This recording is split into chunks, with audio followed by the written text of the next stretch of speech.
දෙවනි ලෝක යුද්ධෙදී යුදෙව්වන් මිලියන 6ක් ඇතුළු මිලියන 11කට වැඩි සංඛ්‍යාවක් සමූල ඝාතනය කරපු තමන්ගේ නම කළු අකුරින් ඉතිහාසය ලියාගත්ත ඉතිහාසයේ හිටපු දුෂ්ටම පාලකයා ඇඩොල්ෆ් හිට්ලර්.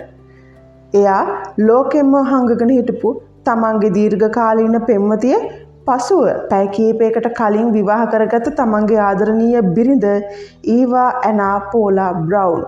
කවුද මේ ඊවා බ්‍රවුන්? හිට්ලර් මුළු ලෝකෙම හංගගෙන හිටපු හිට්ලර්ගේ රහසිගත පෙම්වතිය. එහෙනම් අද බලමු කවුද මේ ඊවා බ්‍රවුන් කියන්නේ කියලා. මේ යුදි with endless world.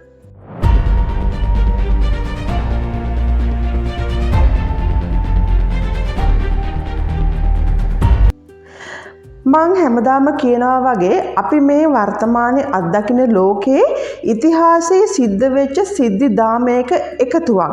ඉතින් ඔයා මේ ලෝකේ ජීවත් වෙනකොට මේ හැදිලා තියෙන ලෝකේ හැදුනේ කොහොමද කියලා අනිවාර්යයෙන්ම ඔයා දැනගෙන ඉන්න ඕනේ. මොකද කිසිම මිනිස්සෙකුටවත් කිසිම සමාජයකටවත් ඉතිහාසයෙන් තොර අනාගතයක් නැහැ. මාව අහගෙන ඉන්න, මාව බලාගෙන ඉන්න, මාත් එක්ක එකතු වෙලා ඉන්න බුද්ධිමත් මගේ යාළුවෝ දන්නවා ඉතිහාසයෙන් තොර අනාගතයක් නැහැ කියන එකේ වටිනාකම කොච්චරක්ද කියලා. ඉතින් මගෙත් එක්ක එකතු වෙලා ඉන්න මගේ ආදරණීය යාළුවන්ගෙන් මම ආදරෙන් ඉල්ලනවා මාව සබ්ස්ක්‍රයිබ් කරලා මාත් එක්ක ඉදිරියට එකතු වෙන්න කියලා. මොකද ඉදිරියට මේ channel එකෙන් මම බලාපොරොත්තු වෙන්නේ ඉතිහාසයේ දේශපාලනික කරුණු ඔයාලත් එක්ක බෙදා ගන්න. මේක ඉතිහාසයේ දැන් පෙරපොත්වලිනුත් අයින් වෙලා තියෙන කාලයක් නේ. එතකොට අපිට මේ දේවල් හොයාගන්න ලොකු මූලාශ්‍ර නැහැ. මූලාශ්‍ර තිබුණත් ඒකට වෙලාවක් නැහැ. ඒක නිසා මං හිතන් ඉන්නවා මගේ ආදරණීය බුද්ධිමත් යාළුවන්ට මන් දන්න හැමදේම කියලා දෙන්න. ඉතින් ආදරෙන් ඉල්ලනවා මාත් එක්ක එකතු වෙන්න කියලා. අපේ Facebook එකටත් එකතු වෙන්න පුළුවන්. යුදි with endless world follow කරලා තියාගන්න. YouTube එකේ දාන්නේ නැති short videos ගොඩක් මම reels විදිහට FB එකේ දාන්න හිතාගෙන ඉන්නවා. ඒවකුණුත් ඔයාට ගොඩක් දේවල් දැනගන්න පුළුවන්. ඉතින් එහෙනම් අපි අද කතා කරමු හිට්ලර්ගේ රහසිගත පෙම්වතිය වෙච්ච ඊවා ඇනා පෝලා බ්‍රවුන්. කවුද මේ ඊවා බ්‍රවුන් කියන්නේ කියලා. හිට්ලර්ගේ පෙම්වතිය ගැන කතා කරන්න කලින් මම පොඩි විස්තරයක් හිට්ලර් ගැන කියලා ඉන්නම්. මේ ඇඩොල්ෆ් හිට්ලර් කිව්වහම හිට්ලර් ගැන නොදන්න කෙනෙක් නම් මේ ලෝකේ නැහැ. හැබැයි එකපාරම හිට්ලර් කියන්නේ කවුද කියලා නොදන්න කෙනෙක් ඉන්න පුළුවන් නිසා කලාතුරකින් හරි මම එයාට හිට්ලර් කියන්නේ කවුද කියලා චූටි විස්තරයක් කරන්නම්. හිට්ලර්ගේ පාලන කාලේවත් හිට්ලර් කරපු දේවත් මේ වීඩියෝ එකේදී මම කියන්නේ නැහැ. මොකද ඒ ගැන මම වෙනම වීඩියෝ එකක් කරන්න බලාපොරොත්තු වෙමින් ඉන්නවා. ඒ තරමටම හිට්ලර්ගේ චරිතය වැදගත්. හිට්ලර් කෙනෙක් ඉස්සරහට බිහි නොවෙන්න හිට්ලර්ගේ චරිතය බිහි වුණේ කොහොමද කියලා දැනගෙන අපි ඉන්න ඕනේ. මොකද හිට්ලර් කියන චරිතය බිහි වෙන්නේ ඒ කාලේ තිබුණ එයාට හම්බුණ සමාජ පසුබිම, සමාජ බලපෑම, සමාජ අත්දැකීම් ලොකු කාර්යභාරයක් ඉටු කරලා තියෙනවා. ඒක නිසා වර්තමානයේවත් අනාගතයේදීවත් ආපහු ඇඩොල්ෆ් හිට්ලර් කෙනෙක් බිහි නොවන තැනට අපි වැඩ සිද්ධ කරගන්න නම් එයා හැදුන පරිසරය මොන වගේ තියෙන්නේ නැද්ද කියලා අපි දැනගෙන ඉන්න ඕනේ. ඒක නිසා හිට්ලර් ගැන මම වෙනම වීඩියෝ එකක් අරගෙන එන්නම්. අද මම ඔයාට කියන්නේ හිට්ලර් මුළු ලෝකෙම වසන් කරගෙන හිටපු එයාගේ ආදරණීය පෙම්වතිය ගැන. ඒ කියන්නේ හිට්ලර් කියන්නේ කොච්චර සමූල ඝාතකයෙක් වුණත් එයාගේ ඇතුළේ හිටිය ආදරවන්තයෙක්. මේ ආදරවන්තයා තමයි මේ යන්න පැය කිහිපයකට කලින් තමන්ගේ දීර්ඝකාලීන පෙම්වතියව විවාහ කරගෙන තමන්ගේ බිරිඳ කරගත්තේ. හැබැයි මේ දන්නගේ අවසානයේ හරිම ඛේදනීයයි. මම ඒකත් ඔයාට විස්තර කරලා කියන්නම් කොහොමද ඒක උනේ කියලා. ඊවා ඇනා පෝලා බ්‍රවුන් 1912 පෙබරවාරි 6 වෙනිදා මියුනිච් වල තමයි මෙයා ඉපදෙන්නේ. ඊවා බ්‍රවුන්ගේ තාත්තා පාසල් ගුරුවරයෙක්. එයාට හිටියා දුවලා 3 දෙනෙක්. මේ දුවලා 3 දෙනාගෙන් දෙවැනි එක්කෙනා තමයි ඊවා බ්‍රවුන් කියන්නේ. ඊවා බ්‍රවුන්ට හිට්ලර්ව මුණ ගැහෙන්නේ ඊවා බ්‍රවුන්ට අවුරුදු 17 දී. මෙයා හිට්ලර්ගේ නිල ඡායාරූප ශිල්පියාගේ සහායිකාව විදිහට වැඩට යනවා. එතනදී තමයි හිට්ලර් ඊවා බ්‍රවුන්ව දකින්නේ. ඊට පස්සේ මේ දෙන්නා අතර ආදර සම්බන්ධතාවයක් ඇති වෙනවා. හැබැයි හිට්ලර් මේ වෙනකොට දෙවනි ලෝක යුද්ධයේදී ජර්මනියට නායකත්වය දීපු නායකයා. හිට්ලර් කියන්නේ ඉතාම අන්තවාදී අත්නෝමතික පාලනයක් තිබුණ ඒකාධිපති පාලකයෙක්. මෙයාට ඕන උනේ මෙයා ඒ කාලේ ජර්මන් ජනතාව හැඳින්වුවේ ආර්යයන් කියලා. ඒ කියන්නේ ජර්මන් ජනතාව තමයි පෘථිවියේ සැබෑ අයිතිකාරයෝ කියලා තමයි එයා හැඳින්වුවේ. ඒක නිසා ජර්මනිය තවත් පුළුල් කරගන්න හිට්ලර්ට උවමනාවක් ආවා. ඒක නිසාම තමයි දෙවන ලෝක යුද්ධෙත් ඇති වෙන්නේ. හිට්ලර්ගේ මේ ආක්‍රමණශීලී විදේශ ප්‍රතිපත්තිය තමයි දෙවන ලෝක යුද්ධයේ ඇති වෙන්න මූලාරම්භය සපයන්නේ. හිට්ලර්ගේ මේ අරමුණ වෙනුවෙන් එයා විවාහකයි කියන දේ සමාජයේ ඉදිරියේ පෙන්වන්න හිට්ලර් කැමති වුණේ නැහැ. හිට්ලර් විවාහ වුණෙත් නැහැ. හැබැයි එයා තනිකඩ ජීවිතයක් ගත කරනවා කියලා තමයි හිට්ලර්ට සමාජයේ ඉස්සරහා පෙන්වන්න උවමනාව තිබුණේ. ඒක නිසා මෙයා කීයටවත් ඊවා බ්‍රවුන්ව සමාජයේ ඉස්සරහට ගෙනලා තමන්ගේ පෙම්වතිය කියලා පෙන්වුවේ නැහැ. ඒකටත් වැඩිය හිට්ලර්ට අවශ්‍ය වුණා ඊවා බ්‍රවුන්ව මේ එයාගේ වැඩවලින් එයාට තිබුණ සමාජ පසුබිමෙන් මේ යුද්ධයෙන් සහ ඊවා බ්‍රවුන්ට එන ජීවිත හානියෙන් එයාව ආරක්ෂා කරගන්න. ඒක නිසා හිට්ලර් හැමතිස්සෙම වග බලාගත්තා ඊවා බ්‍රවුන් කියන තමන්ගේ ආදරණීය පෙම්වතියව මේ සියලු දෙයකින්ම ලෝකෙන් රහසක් විදිහට සංගවලා තියාගන්න. හිට්ලර් සම්බන්ධයෙන් කතා කරනකොට හිට්ලර්ට තව කාන්තාවන් කිහිප දෙනෙක්ගේ ඇසුර තිබුණා. හැබැයි ප්‍රධානම විදිහට අවුරුදු 14ක් විතර ඊවා බ්‍රවුන් එක්ක තමයි හිට්ලර් ළඟින් ආශ්‍රය කළේ. පස්සේ හිට්ලර් විවාහ කරගත්තේ ඊවා බ්‍රවුන්ව.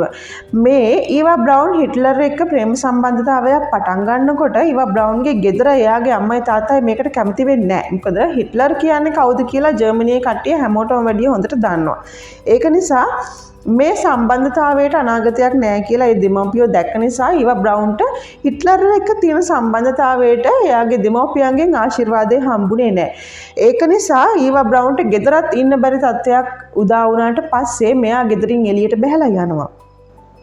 මෙයා යන්නේ හිට්ලර්ගේ ඇල්ප්ස් කඳුකරයේ තිබුණ සුඛෝපභෝගී නිවසක්. හිට්ලර් මේ නිවසේ තමයි ජීවත් වෙන්නේ. ඊවා බ්‍රවුන් ගෙදරින් එළියට ගිහිල්ලා ගෙදරින් අයින් වෙලා ගිහින් ඉතුරු ජීවිත කාලෙම ජීවත් වුණේ මේ හිට්ලර්ගේ සුඛෝපභෝගී නිවසේ.